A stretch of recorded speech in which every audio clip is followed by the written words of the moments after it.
I just want to thank some people first and give you a little rundown on the state of the river for this past year. I'd like to thank Save the River staff. They were so amazing today and yesterday and actually all the time. That would be Karen Clements, our programs manager. I did put pictures of them in the program this year, so if you have any questions, you know what they look like, so you can grab them. Dan Bellinger, our education coordinator, Emma French, our outreach coordinator, and Jody Bouchel, she's our new office coordinator and development assistant, and Linda Wright, our accounts manager. I also want to give a shout out to our interns last summer. They were beyond excellent, especially when it comes to advocacy. That is Colin Hill and Dana Witt. And I want to thank our Save the River board members for all their support and hard work, especially the ones that are here today that are helping with the conference, lights and everything. So thank you to Heather White, Heather McNally, and Jana Burrows, and any other board members in the audience, like Jim McGarry, just for your lovely smiles. And I also want to thank our volunteers, Sheila Smith, Janet Smith-Staples, Nancy Boynton, Dave Clements, and Jason Scott. Thank you for doing the heavy lifting today. And I'd also like to do a big shout out to our business sponsors, as they obviously make today possible. Our presenting sponsor is Ciro Agencies, Audie and Laura Ciro. Platinum is Uncle Sam Boat Tours. Silver is Converse Laboratories. They're also out in the pre-function. You can talk to them if you have any questions about water quality testing. That's what they do for us. Wellesley Island Building Supply, and our bronze sponsor, one of our Canadian friends, Maitland Howard, and Wellesley Island Cross Island Farms and Edible Forest. And also I'd like to thank our supporting sponsors. Many of them are members of Save the River that donate a little bit extra on top of registration. They not only make it possible, but they make the conference accessible. So we don't, with rising costs, we don't have to go too high. So thank you for that. One more thing, I want to thank board member Lisa Schenker. She donated a gorgeous framed print of her late mother's painting called Moonrise, Wind Song at Moonrise. I knew that would happen. It's a gorgeous painting. It's right out in pre-function, and it is our raffle item. So I think the first day of spring, we're going to raffle that off to a lucky winner. So there's raffle tickets you can fill out on the table. During lunch and breaks, you can actually just go to the raffle table out there. Somebody will be there. You could buy tickets. Or if you're savvy, you can just use the QR code in the program and buy them online. Okay. Also, the program evaluation, if you can please fill that out throughout the day. We do read each and every one. Some of them were like, yay, and some of them we use as dart practice, but we still read each and every one, and we really are grateful for your information. If anything is not right, please let us know. There will be a basket at the registration table on the way out. You can drop it in there, or leave it on your table. I would like to say yesterday, we were so excited. We participated in the inaugural Thousand Islands regional meeting hosted by our esteemed colleagues at River Strategy. And just because I'm on it too, I wasn't really talking about myself. Okay. This initiative, spearheaded by the River Institute, aims to foster meaningful connections between international organizations dedicated to the well-being of the St. Lawrence River. Yeah, now I lost my spot. Okay. We are deeply honored to continue our collaborative journey with our Canadian counterparts and our valued partners at the Mohawk Nation at Akwesasne. We firmly believe that a truly transformative impact on the St. Lawrence can only be achieved through collaborative efforts that transcend national boundaries. In addition to yesterday's amazingness, I'm just going to highlight some wonderful things that happened this year, and then we're going to get started. Our Common Turn program had an amazing year. In collaboration with the Thousand Island Land Trust and our dedicated volunteers, our board members, Dr. Lee Harper and Jim McGarry, monitored our turn sites diligently, helped to restore them, and not only that, they broke the record for banded chicks. So they banded right around 377 turn chicks, which is a record. So it's very exciting. So thank you to Lee and Jim for your efforts. I know they're challenging, but they're invaluable. Our Beach Watch and Water Quality Program. First, thank you to anybody who does our PFAS testing or our Beach Watch testing. We're grateful for your help. Both of those programs are getting increased awareness. You probably could imagine why. There's increasing concerns about river pollution, and this summer, like many summers, we had multiple, water quality advisories due to failed E. coli tests. Furthermore, all of our PFAS testing sites did show signs of PFAS at every single site. These, obviously, if you're not familiar with PFAS, it's also called polyfluoroalkyl substances, otherwise known as forever chemicals. We have good news, though. This year, the EPA established the first ever drinking water standards for 6 per and polyfluoroalkyl substances. They finalized crucial analytical methods for measuring PFAS in various environmental media, including water, soil, and air. This advancement will improve the accuracy and consistency of monitoring the PFAS and assessing it. The EPA also finalized water quality criteria for PFOA and PFOS. I'm going to say it, perfluorooctane sulfonic acid. Yeah. This will help safeguard the aquatic life and released a recommended list of those PFAS for state and tribal monitoring programs related to fish and shellfish advisories. Our trash-free river cleanups have still demonstrated their significant impact. This year we hosted 6 successful cleanups. Sorry, I need a sip of water. Okay. We hosted 6 successful cleanups, bringing together 124 volunteers that successfully removed 1,341 pounds of trash from the river. They're super fun. We encourage you to join us. We usually have at least 6 or so throughout the summer. And they would not be possible without the Leonard C. and Mildred F. Ferguson Foundation, Labatt's Brewing Company, and Community Bank, both in Clayton and Alex Bay. Our education program.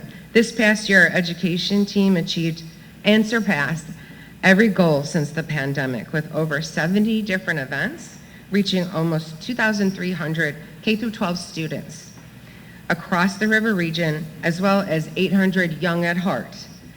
It's a nice way of saving older folks. Totaling a 72% increase in the number of people reached throughout this program in the year of 2024.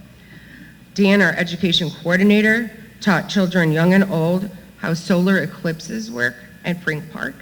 He debuted a new invasive species program designed in collaboration with Slilo Prism, and he worked with ABM, the Antique Boat Museum, hosting the floating summer camp known as the Fair Jean alongside fisheries presentation by the DEC.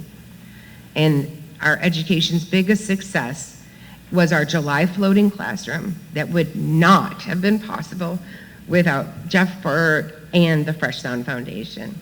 And again, not possible without Dr. John Farrell and his incredible team at the Thousand Island Biological Station, the U.S. Coast Guard, and the River Institute's Emily DeRoche. The turnout surpassed all the hopes and anticipations they had, so much so that we were a little bit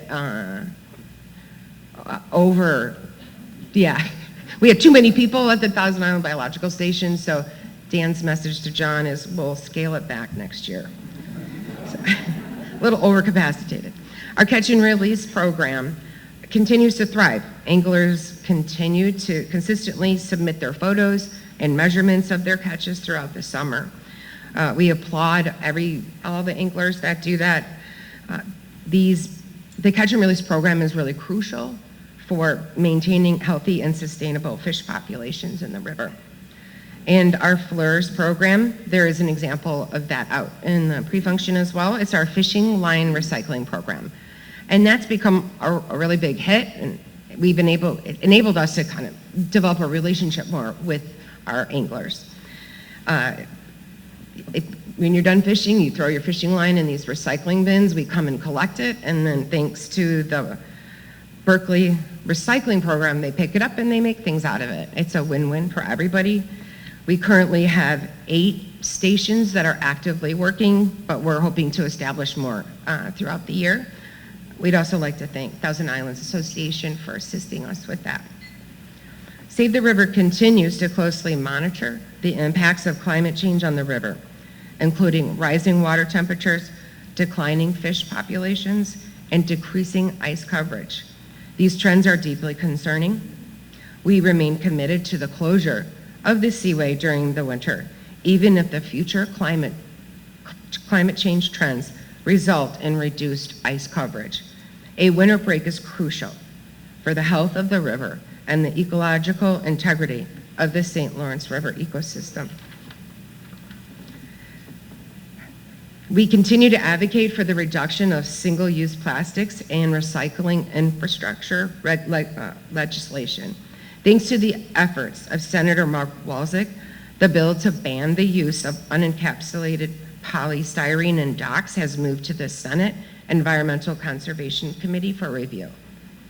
If you want to know more about plastics legislation, please connect with our board member extraordinaire, Janet Burrows, who leads us diligently in this fight. Thank you, Janet. Okay. The Great Lakes St. Lawrence River Adaptive Management Plan Committee's review of Plan 2014,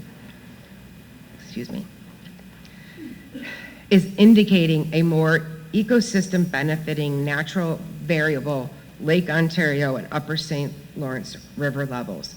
As we look forward to the release of the expedited review by the end of the year, we are hopeful any proposed regulation changes continue to include factors that reflect a natural flows plan and protects the progress that has been made to date. Our Riverkeeper training are still available. We have several trainings throughout this summer. If you'd like to participate, just give us a call. It does help to train the next generation of river stewards to what to look for on the river, good and bad. They're our eyes and our ears. They let us know what's going on out there. The more, the better. As we look forward, they also help to recognize wild die-offs and subtle changes in the river ecosystem that can indicate any kind of changes in the river health.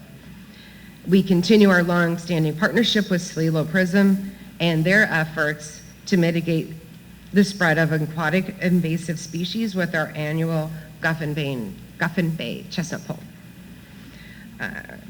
I'm going to pass over our Blind Bay update, as that will be talked about much more in depth later with Jake Tibbles from Thousand Island Land Trust. Shoal marking, if any of you were on Facebook this past summer, you would have seen numerous posts of boats colliding with shoals, highlighting the importance of Save the River shoal marking program.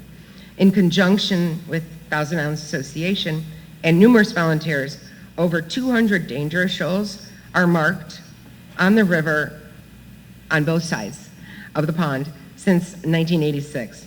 Our goal this year, thanks to my coworker Karen's brain, she is going to implement a shoal marking tracking system. So when you find one floating, we don't have to guess, oh, where did that come from? When? We don't have to do that. We will know. And so when a mark comes loose, then we can easily locate it where it came from.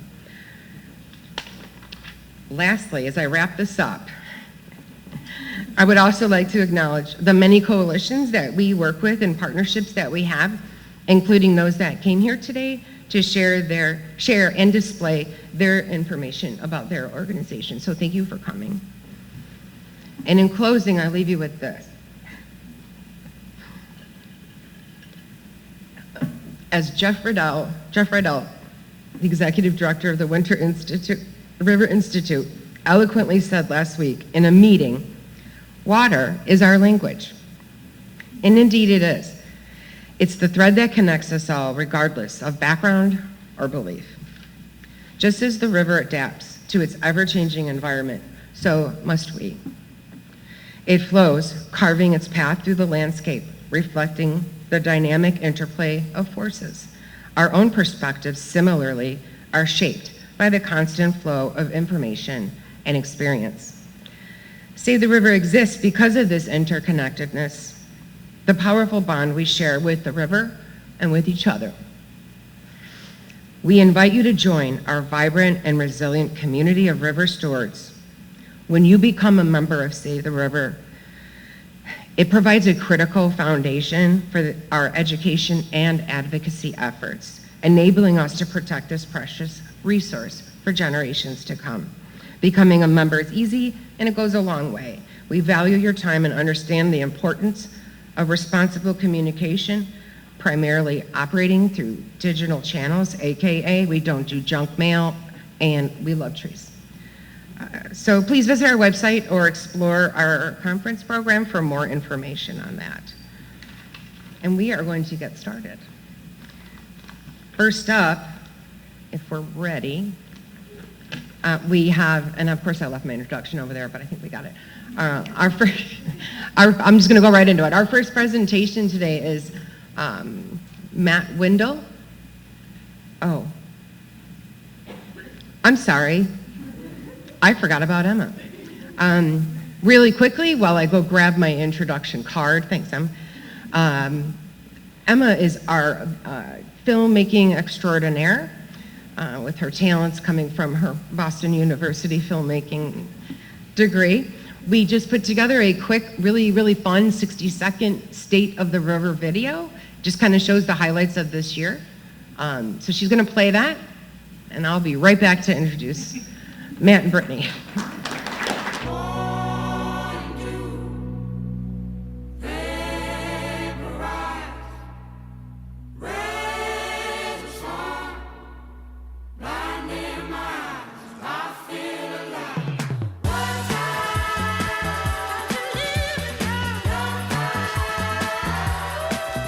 On Monday, the levels of E. coli came back at 4,839. Department of Health says levels shouldn't go past 235.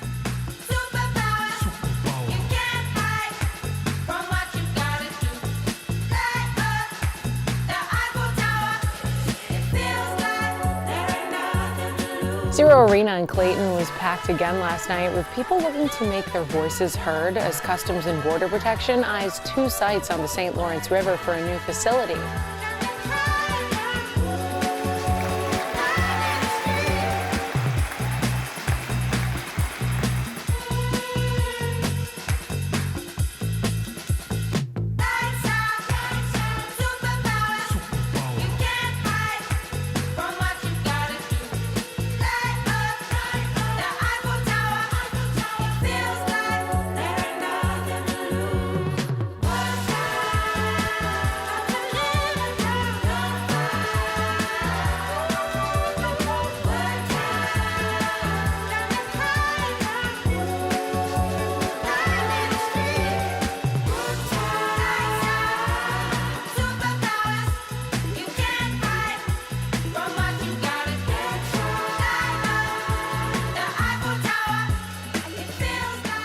Thank you, Emma.